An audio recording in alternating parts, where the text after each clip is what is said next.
Is 14 minutes after 8 o'clock. Now, there's two very special people that Russ, who's my very special guest, has told me that I have to give a big shout out to. One actually is an intrepid camper, at least I think he is, and he's got a great Irish name.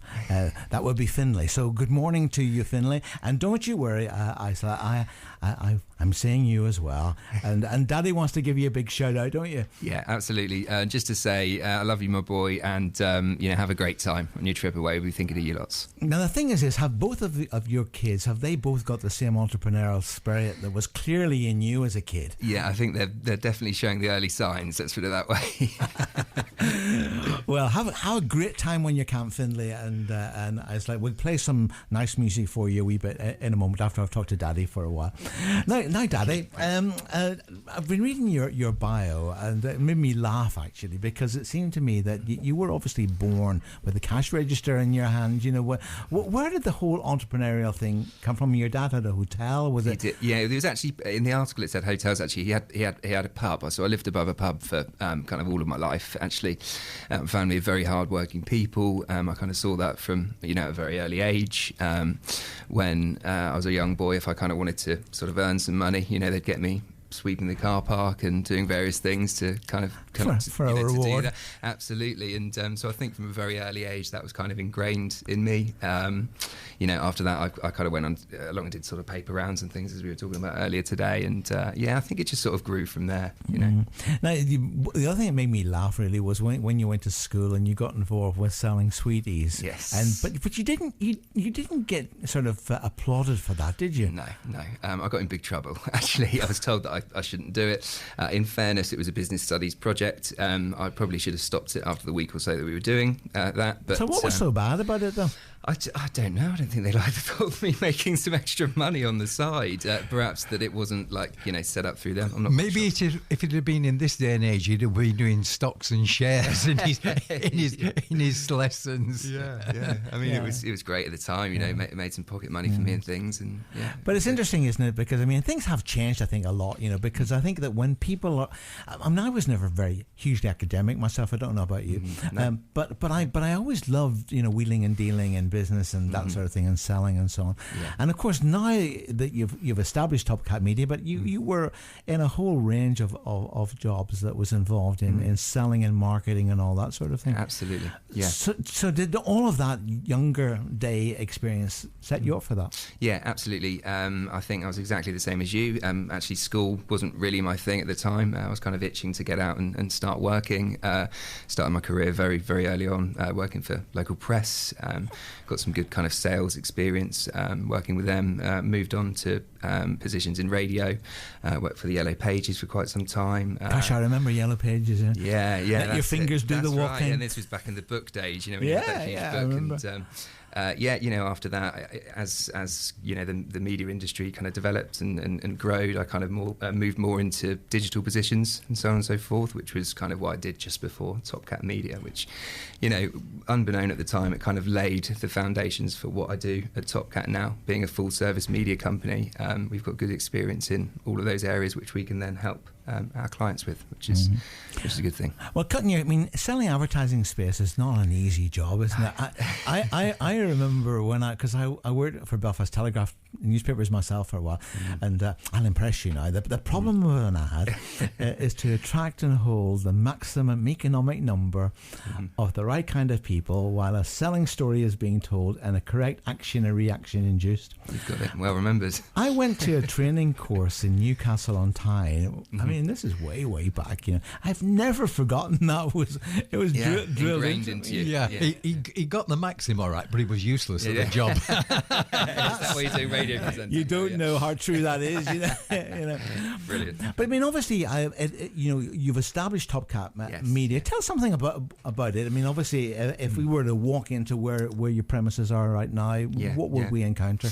So we're a full service media company. We support local businesses with all things media. media. So I've employed a team of specialists in various areas. So we have graphic designers in-house, we've got website developers, we've got digital marketers, we have videographers in-house, which is a huge part of our business right now, all the way through to we do all things traditional media. So we book print space, outdoor campaigns, radio campaigns, and so on and so forth. So we've got a really, really great team in place that, you know, I thoroughly enjoy working with every day. You know, they're all dedicated to the cause, really good environment in the office.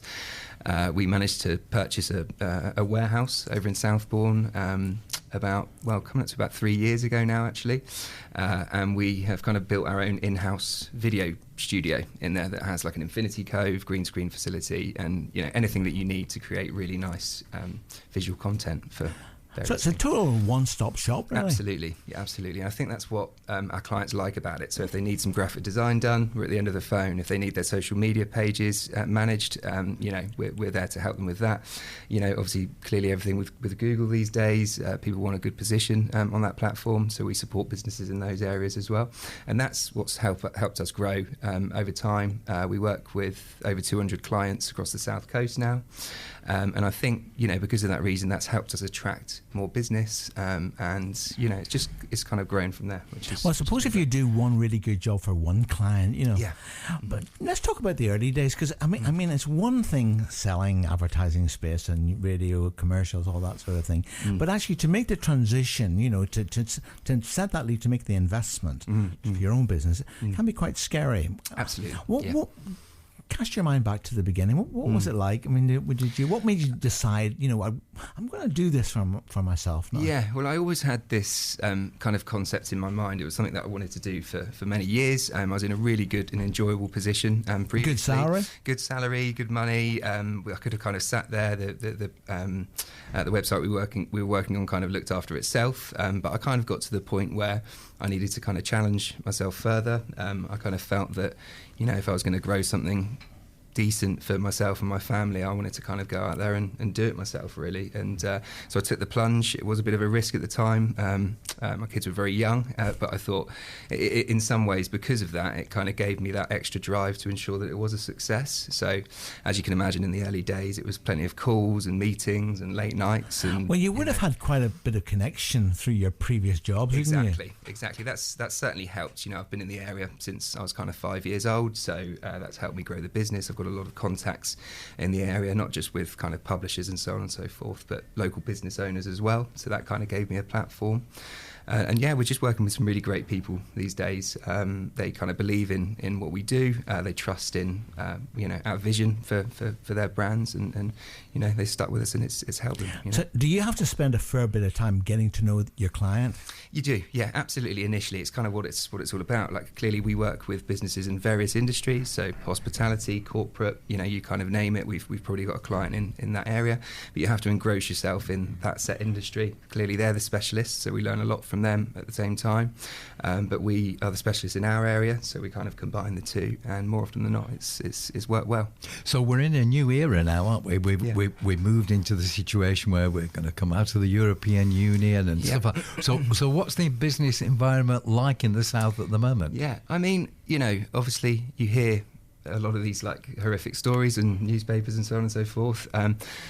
I can only I only know of kind of one time where we've been directly affected with that. We had a website that was pulled because they kind of dealt with Europe and so on and so forth. But other than that, particularly in this local area, I kind of find that, you know, business is thriving. Like, people are really getting on with what they need to do. And so right now, touch wood, you know, things are kind of looking okay. But you can never predict the future. But we're just going to continue what we're doing and, you know, working hard as we do each day. And I'm sure everybody in the local area will be doing the same. Yeah. Well, let's have some music. Now, we have a very special dedication to make, don't we? Do you want to make it? Yeah, absolutely. Yeah, so this is for my little boy. Have a great time on your travels, and this is one of your favourite tracks.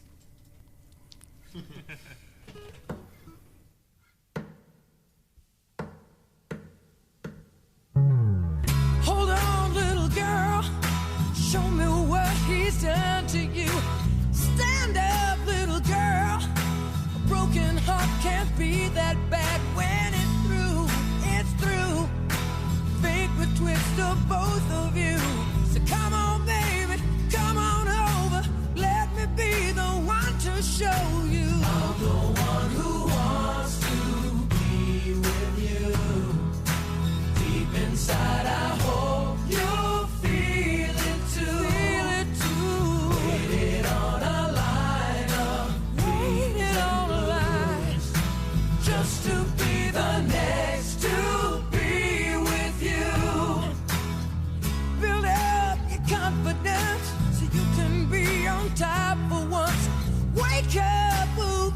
about little boy that talk too much. I've seen it all go down. Your game of love was all rained down. So come on, baby, come on over. Let me be the one to hold.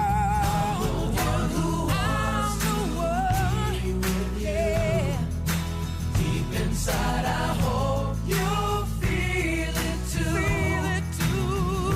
Waited on a line up. Waited on a line. Yeah, just to be the next to be with you. Why be alone when we can be together, baby? You can make my life worthwhile. I can make you start to smile.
The amazing Mr. DeBig there, and dedicated of course to Finlay. You have a great time on your camp, and to Isla as well. We mustn't forget Isla. Talking to Dad this morning, who's the CEO of Top Cat Media. So the early days, Ross, a bit scary. How did you get your first client? Did you get a few? I was working with some hospitality-based clients kind of earlier on, which kind of basically worked as the lead. And again, you knew that industry, didn't you? Absolutely, yeah. We were working with them for many years, and we had some great restaurant entrepreneurs actually locally, and we were kind of supporting them with my previous business. They were fantastic at what they did. They just kind of needed some support with kind of media areas, so I started managing their social pages, creating content for them, developing websites and so on and so forth. And that then I managed to kind of grow a client base within that industry. I then wanted to kind of roll it out to different verticals and see if the same would apply for other people in different industries. And it turned out it was the same. So we kind of rolled it out and then helped, but basically managed to develop our client base that way. Now, you mentioned a couple of times the whole digital thing. It's impacting us even in community radio. And I know that particularly with newspapers and so on, although there are some that we will always have the tabloid press with us and so on, but of course the digital medias are taking on a whole new audience. We're so into using our mobile phones and our computers and so on. What sort of stuff do you do in that area? Yeah, so it's a good point, that we were talking about with everything digital. Actually, what I should actually mention though is, whilst digital is just taking over the lion's share of media spend right now, there is still certainly a place for press and outdoor and traditional mediums as well. For us, when we work with our clients, we look at a full service media offering. So if we can kind of include some of those elements at the same time, we certainly do. But from a digital perspective, we manage people's Google presence. So we run SEO campaigns, Google AdWords campaigns. We do social media. We manage social media pages. We control YouTube-based campaigns using video content. And it's huge. We were kind of talking before the show about how people are kind of slowly sort of switching over and getting more used to the industry. Well, you're either into it or you're not, aren't you? You are, yeah, absolutely. And there's been a bit of an education process kind of behind that with a number of our clients, and they are kind of moving into, these verticals, but they work. Like, the audience is online, like you say. People are sat there on their phones these days, and it's very important. I was in Prague a couple of weekends ago, and I sat in my bedroom listening to Hope FM. Yes. And I thought, crikey, we're here, we're a small community radio station, but actually all over the world, and it's amazing. We have a very big audience in Kenya. Yeah. Oh, yeah. Do you know why? Because there's another Hope FM in Kenya, and they think that we are them. Brilliant. Yeah, but yeah, the complexion looks slightly different. Yeah, the culture is very, very different indeed. So when it comes to to a client, I mean, when I was working in newspapers, we used to say then that clients used to should think a minimum of 1%, maybe 3%. Of their turnover in terms of media, advertising, promotion, marketing.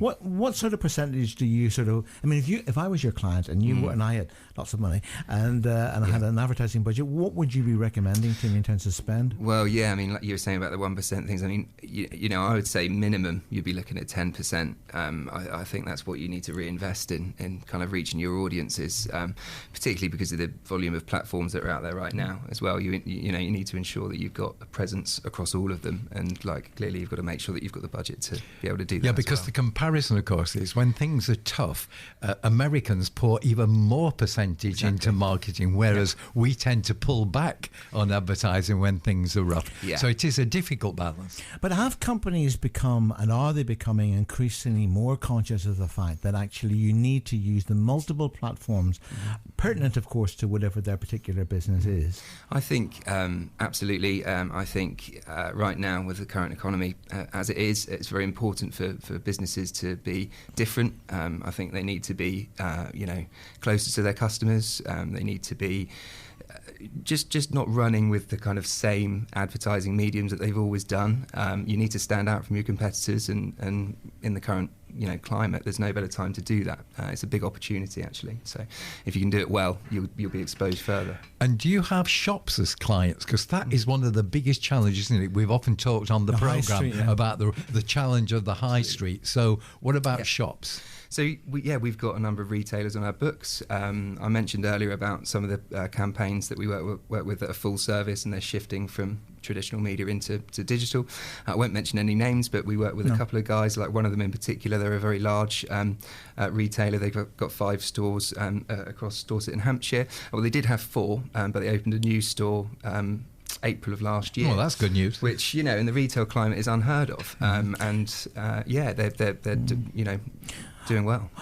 One of the problems I know, I mean, this wouldn't be pertinent to every business, but I know that some businesses are losing out because they were quite slow in exploiting the digital space. Absolutely. And so when the change came, that they haven't really been equipped for it, really. Yes. Has that become is that a big problem? Yes. Yeah. It's you find a lot of people, they remain stagnant and they're a bit unsure. It's not because they want to do that, but they're a bit unsure on kind of the best route to market in order to do it. And clearly people kind of watch their budgets and what they're spending even more so these days. So people are slightly reluctant to, outlay in that area. Kind of it's seen that, a nicety more than a necessity. But really I think people need to be thinking of it the other way around, particularly now. But more often than not, when we've kind of, met with clients and we've talked them through our processes and, how we do things at Topcat, they believe in what we do, and that retailer is a prime example of something working for them, so Topcat's a great name. I keep thinking of that cartoon character, Absolutely. Yes. Yeah. Did you have method in your madness of naming the company? Can I be honest about that? Well, we had a previous name. So when I got the business off the ground, it was originally called kind of Top Boy Media, which was like the old analogy of Top Boy at school type thing. And then my investor at the time, he loved what I was doing but hated the name. And then over a pint in the pub, we were kind of talking about how creative. Yeah, it obviously helped, you know. And we landed on Top Cat, and actually, quite interestingly, it worked for us really well because at the time, I don't know if you remember, the Halifax Bank did a huge marketing campaign, spent hundreds of thousands, millions on this thing. It was focused on Top Cat, and actually it was around the time that we launched. So a lot of the people, when we were calling, they were saying, "Oh, do you know what? I was only thinking of you guys the other day because I saw this TV ad," yeah. and it kind of helped us in a strange way. And it's gender neutral. Absolutely. There you go. So there's another factor. Yes. The other thing I suppose I ought to touch on, because we have got into this as well on the radio station, is the whole area of podcasting. Yeah. I know amongst the many other facilities that you have recording facilities at your base and so on. Mm-hmm. Are many people getting into podcasting? Absolutely. We're contacted about that a lot actually of late. You know, we do get people calling in about that, which is one of the reasons actually in our studio downstairs. We're redeveloping it as we speak. I think it'll be finished hopefully within the next kind of 3 or 4 weeks, but we're building in like an audio studio there so we can create podcasts, radio commercials, and even voiceovers for TV campaigns. That's kind of one thing that I was going to talk about today, and the fact that we're doing a lot of localised television campaigns. I saw that, and it was quite accessible because it was something like £5,000 you can get. That's a campaign. Yeah, so we've kind of simplified the offering. As you can imagine, using other mediums, you know, you're not going to get much change out of kind of £30,000 if you want to get your business on TV. The retailer that I was talking about before was very keen to do something. I then spoke to the guys at Sky, and I kind of wanted to find out what we could offer them using those platforms. And basically, we worked out an offering where they could buy a certain amount of views for a fixed price, and they could choose a creative tier, again at a fixed price, so we could kind of work on every business's budgets. And basically we've done that by targeting audiences. So rather than it going out to huge local areas, they tell us who they want their commercial shown to, and it's only shown to those people when they are sat there watching the television. So we've basically made television advertising accessible for people, and the entry level campaign that we can do on Sky is £5,000, and that includes your commercial creative, which is quite an offering. We're getting lots of interested parties. I should actually mention we've got an event at the AGS Bowl tomorrow afternoon, so if there's any local business owners that are listening today and they fancy coming along to have a listen and learn a bit about that product, we've got a huge space down there, so there's still some seats left. So well, I have to say, Blair and I go to the cinema a lot. We'll be doing the film review in a few minutes. And one of course things that you have to sit through are adverts on the cinema. I have to say, you know, I don't know who's behind some of them, but I really think they could do with you. Because they may be subtle, but I think they're even too subtle for some people's mind. At the end, you don't even know what the product is almost by the end of it. So I do think there needs to be some work on those. Yes, absolutely. I've seen a lot of them as well. Yeah, absolutely. But yeah, so you know, it's something we can support people with. Well, Ross, it's been good having you on the programme. Now, if someone, as you say, been listening to us this morning and would like to, you know more about the business, is it best for them to just give you a shout? Yeah, absolutely. You know, I just wanted to say, obviously, thanks ever so much for inviting me in today. If you want to reach out to us at Top Cat, our URL is topcatmediagroup.com. If you want to email us directly, you can send it to hello@topcatmediagroup.com. And yeah, it would be great to speak to you. Well, we had one music choice for your boy, and they're probably in school. Well, Vinley will be in school, and then gone on to his camp. But we have another one, and I suppose really what we ought to do is to dedicate this one to Isla, shouldn't we? And this is, of course, Joe Cocker, and With a Little Help from My Friends.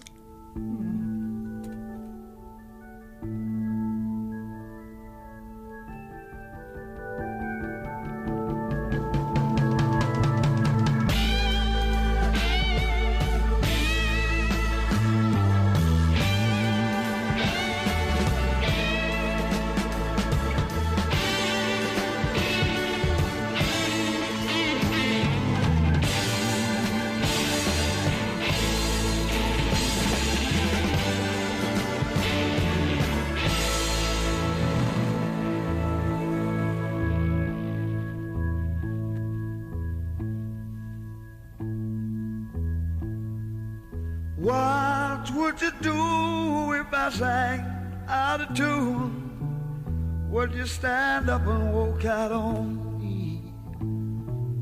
Lend me your ears and I'll sing you a song. I will try not to sing out of key. Yeah. Oh, baby,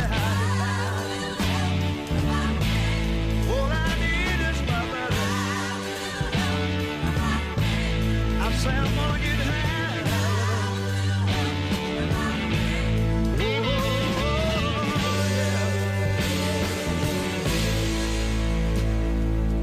What do I do when my love is away? Does it worry you to be alone? No, no. How do I feel at the end of the day? Are you sad 'cause you're on your own? I tell you, don't you say it no more. Gonna get down and I'm ready.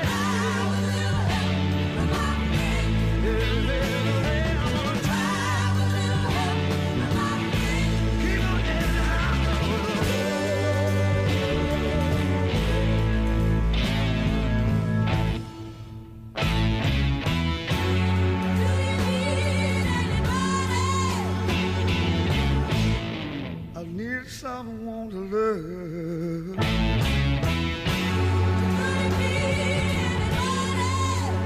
All I need is someone. Know just where I'm going, yeah. Somebody knows just where I'm going, baby. Said I'm gonna make it with my friend.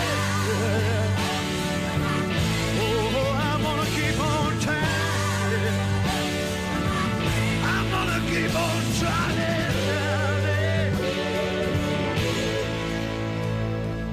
Would you believe in our love at first sight? I'm certain it happens all the time, yeah. What do you see when you turn out the light? I can't tell you, but it sure feels like madness. Don't you know I'm